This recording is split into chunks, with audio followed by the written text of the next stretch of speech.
So Ruslan and Nathan Apffel had a conversation about church, transparency, finances, stewardship. Man, it was a very interesting podcast. I'm actually only about halfway through it, if I can be honest with you.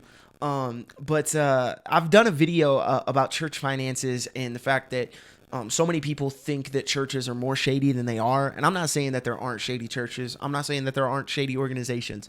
But I think where I will always push back is when people start talking about them as if it's the church down the road, as if it's every single pastor, as if it's every single person who's stepped in a pulpit. That is just always going to irk me. And I'm always going to talk about it. And so I went into this podcast really interested in the content of what they were going to be talking about. But then as I'm still, like I said, I'm only about halfway through, but I actually wanted to make a video not on the content itself, which there might be one once I finish it that I do. But I really want to talk about Christian debate, Christian discussion, because this video really irked me. This discussion is really irking me for several reasons. I have never felt this frustrated watching a video of Ruslan in a very long time. If ever, really. It feels like watching one of those Jubilee surrounded videos that are really like cheap shoddy. Nobody's really actually trying to start a conversation. Everybody's just trying to get their piece in and trying to one up everybody else. This conversation, I've never seen two people miss each other entirely for entire segments of the conversation just to be able to get them moving forward and on the same page to where they're even talking about the same thing. Nathan and Ruslan clearly believe in what they believe, but they're not able to really articulate it in a way that the other can hear it and actually respond to it. And so what you end up having is I think I'm like 2 hours into this thing. You end up having a 2-hour conversation where people are talking over each other. They're talking around each other. They are not even on the same page. When they're trying to summarize each other, they are missing the summaries. And regardless of how you feel about debate or discussion, you should be able to articulate accurately, especially if you're in real time like they are. Like, hey, this is what's going on. This is what you're saying. This is what I'm hearing, all this stuff. And that's really not what happens here in this discussion. Ruslan, I've really appreciated his content. There's a large portion of my content that is based in similar things, trying to go to scripture, trying to bring Christian perspectives to all things that I really appreciate. I don't want to use entitlement because I have no idea who he is, and I don't want to say that, but it really bugged me to hear him say, you didn't send me a screener of your series, and so I didn't watch it.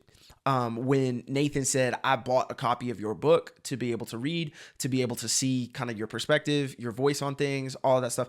And Ruslan's like, well, you didn't give me a screener, so I didn't see anything. So you're already kind of fighting from a lower position because you haven't engaged with the content that you're talking about. You're going off of the assumptions of what you've heard everybody else talk about. You're reading summaries. You're trying to watch interviews and hear him talk about what he's talking about, but you're not actually engaging with the content itself. And that really, really bugs me because it's hard for you to gain credibility to speak to the things or against those things when you don't even know what the content is.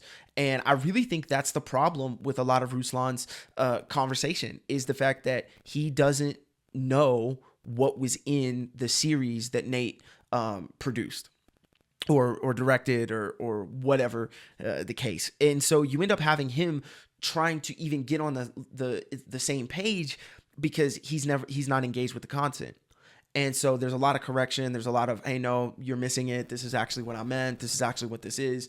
And then two, the things that they're discussing so far in this podcast, they clearly believe what they believe, and they're not even really having a debate as much as just saying the same things over and over and over and over again. And they're not giving each other a lot of charity. They're disrupting each other. I think this is a good lesson for believers, especially as we engage together, because both of these guys are are following Jesus. They claim to follow Jesus. I think they have the fruit to back it up from what I can see on like social media and stuff. But here's the problem. People on the outside just see infighting when they see videos like this.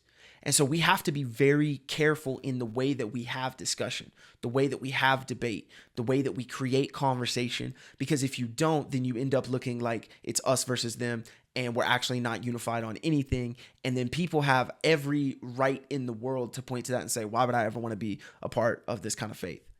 And, you know, I think as far as the substance of the arguments, I think the call that Nate has for transparency is important.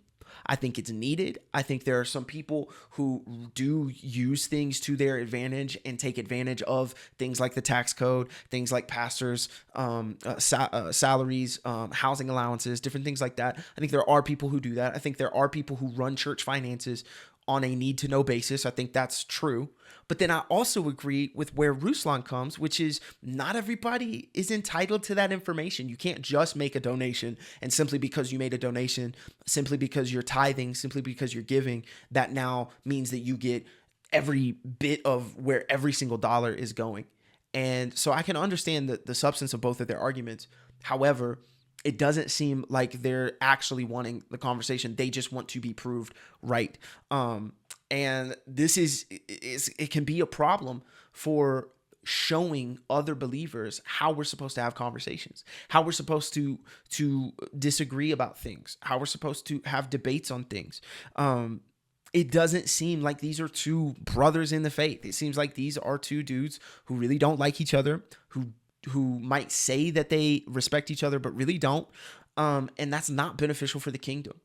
And, you know, I think there are certain times and in certain places, like we see in the book of Acts, where Paul and Peter start fighting about, you know, where they're going to go next and how they're going to do this. And they end up saying, hey, you go here and I'll go here. And it says in scripture that the gospel was advanced through both of their work.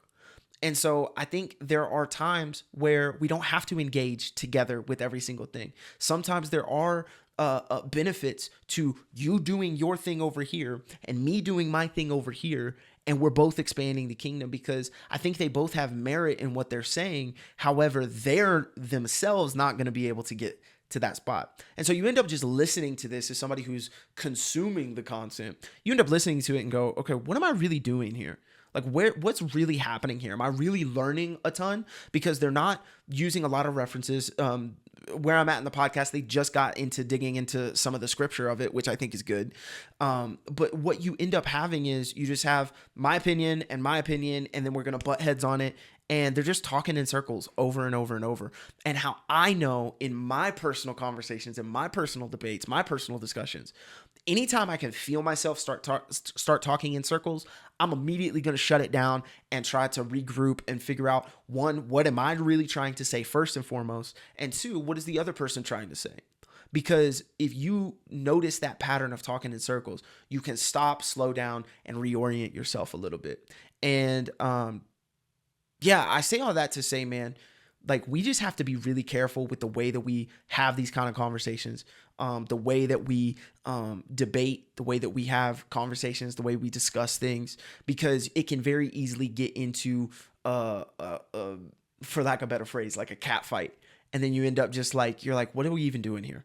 And I'm going to finish this thing, and hopefully there's some more substance. Hopefully I can get more of like a cumulative kind of breakdown of the arguments and different things like that. But I really wanted to bring that first, because I feel like as I'm listening to it in real time, that's something that I'm really noticing. And I think that's not beneficial for anybody, for the Christian in the room, for the non-Christian in the room, for the person who's trying to understand what the arguments are. Like, we have to be able to stop and slow down, and maybe even like abstain from conversations that aren't going to be beneficial. And that's really what I think maybe should have been done here, because it really doesn't seem like it's all that great so far. So let me know, are you watching this? Have you seen it already? What are your thoughts? Let me know in the comments, man. I can't wait to see you in the next video. Thank you so much for watching. Have a blessed day.